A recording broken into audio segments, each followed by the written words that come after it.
அனைவருக்கும் வணக்கம். இன்றைய தினமணி செய்தித்தாள்ல என்ன செய்திகள் இருக்கு அப்படின்னு சொல்லி பார்ப்போம்.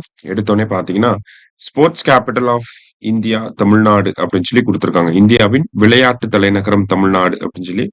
இதுல விளையாட்டுத்துறை சார்பாக என்னெல்லாம் பண்ணியிருக்காங்க அப்படின்னு சொல்லி குடுத்திருக்காங்க. அதுல தேவையான விஷயங்கள மட்டும் நம்ம எடுத்துப்போம்.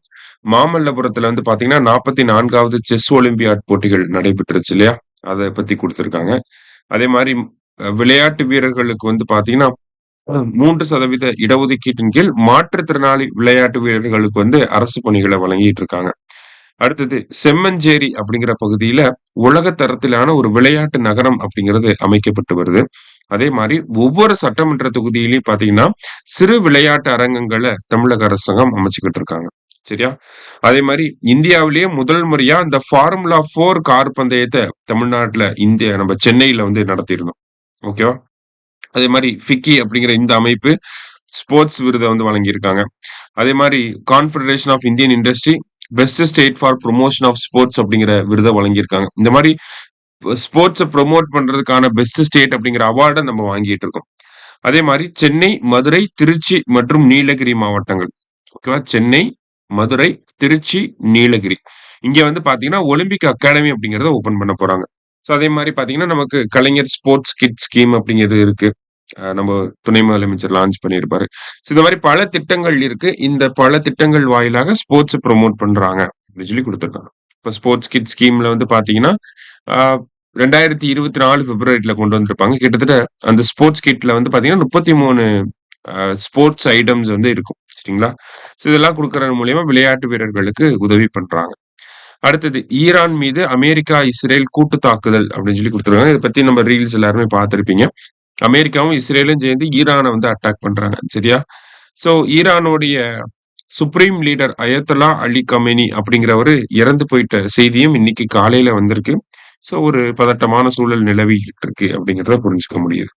அடுத்ததா வந்து பார்த்தீங்கன்னா, நமக்கு நலம் காக்கும் ஸ்டாலின் திட்டத்தில் 18.52 லட்சம் பேர் பயன் அப்படின்னு சொல்லி குடுத்துருக்காங்க.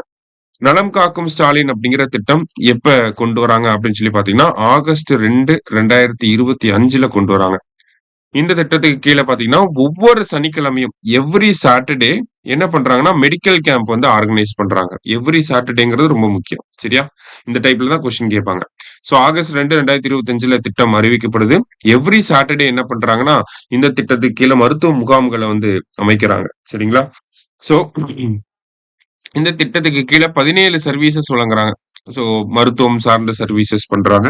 அதே மாரி மருத்துவம் பார்க்க அந்த கேம்புக்கு வர்றவங்க, அந்த முதலமைச்சருடைய காப்பீட்டு திட்டத்துக்கு கீழ சேராம இருந்தாலும், அதையும் சேர்த்தி விடுறாங்க. சரியா? மாற்றுத்திறனாளி அட்டைகள் வாங்காம இருக்காங்க அப்படின்னா, அந்த ஐடி கார்டு வாங்காம இருக்காங்கன்னா, அதையுமே பண்ணி தராங்க. இந்த மாரி இன்டகிரேட்டட் சர்வீசஸுமே ஒரு சிலத பண்றாங்க. டோட்டலா 17 டைப் ஆஃப் சர்வீசஸ வந்து ஆஃபர் பண்றாங்க. அந்த திட்டம் அதனுடைய நிறைவு வந்து பார்த்தீங்கன்னா, இந்த முகாமுடைய நிறைவு நிகழ்ச்சி அப்படிங்கிறது சென்னையில வந்து நடந்திருக்கு.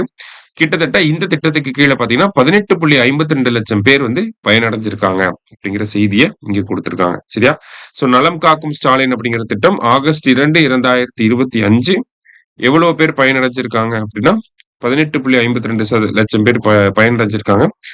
அதே மாரி 17 வகையான சர்வீசஸ வந்து ஆஃபர் பண்றாங்க அப்படிங்கிறதையும் நம்ம ஞாபகம் வச்சுக்கணும். அடுத்ததா வந்து பாத்தீங்கன்னா, நாடு தழுவிய HPV தடுப்பூசி பிரச்சாரம் தொடக்கம் அப்படின்னு சொல்லி குடுத்திருக்காங்க. ஸோ HPV வைரஸ் ரிலேட்டடா வந்து பாத்தீங்கன்னா, தமிழக அரசாங்கம் ஆல்ரெடி 2026 ஜனவரில ஒரு திட்டம் கொண்டு வந்தாங்க. என்ன திட்டம் அப்படின்னு சொல்லி பாத்தீங்கன்னா, ஆ 9லிருந்து 14 வயசு இருக்கக்கூடிய சிறுமிகளுக்கு தடுப்பூசி போடக்கூடிய அந்த ஒரு திட்டம். அரியலூர், பெரம்பலூர், தர்மபுரி, திருவண்ணாமலை அப்படிங்கிற 4 மாவட்டங்கள்ல முதல் கட்டமா கொண்டு வந்திருக்காங்க. ஸோ அதே மாரி அந்த HPV வேக்சினேஷன் புரோகிராம இந்தியா ஃபுல்லா கொண்டு வந்திருக்காங்க. ஸோ அந்த திட்டத்த எங்கருந்து லான்ச் பண்றாங்க அப்படின்னு சொல்லி பார்த்தீங்கன்னா, அஜ்மீர் அப்படிங்கிற பகுதியில இருந்து லான்ச் பண்றாங்க. சரிங்களா? ஸோ ஸோ இந்த சென்ட்ரல் கவர்ன்மென்ட்டோட இந்த ஸ்கீம பொறுத்தவரைக்கும் பார்த்தீங்கன்னா, 14 வயதுக்குட்பட்டவங்களுக்கு அந்த HPV வேக்சினேஷன் போட போறாங்க. ஓகேங்களா? என்ன வேக்சின் வந்து யூஸ் பண்ண போறாங்க அப்படின்னு சொல்லி பார்த்தீங்கன்னா, கார்டசில் அப்படிங்கிற இந்த வேக்சின் யூஸ் பண்ண போறாங்க. கார்டசில் 4 அப்படிங்கிற இந்த வேக்சின் யூஸ் பண்றாங்க. ஸோ இதுல ஒரு டோஸ் போட்டுக்கிட்டாலே போதும். நமக்கு வந்து பார்த்தீங்கன்னா, HPV 6, 11, 16, 18 இது எல்லாத்துக்கும் அகைன்ஸ்டா இம்யூனிட்டி அப்படிங்கிறது கிரியேட் ஆகும். HPV வைரஸோட டேஞ்சரஸான அந்த ஸ்ட்ரெயின்ஸ் அப்படின்னு சொல்லுவாங்க. HPV 6, 11, 16, 18. ஓகேவா? ஸோ இந்த கார்டசில் 4 அப்படிங்கிற இந்த வேக்சினை போட்டுக்கிட்டா இது எல்லாத்துக்கும் அகைன்ஸ்டா நமக்கு இம்யூனிட்டி வந்துரும். சரியா? ஸோ அந்த ஒரு விஷயம் அப்படிங்கிறது அஜ்மீர்ல இருந்து லான்ச் பண்ணியிருக்காங்க அப்படிங்கிறதையும் தெரிஞ்சுக்கணும். அஜ்மீர் அப்படிங்கிற எங்க இருக்குன்னா நமக்கு ராஜஸ்தான்ல இருக்கு. சரியா? ஸோ இன்னைக்கு முக்கியமான செய்திகளை வந்து பார்த்திருக்கோம். நன்றி.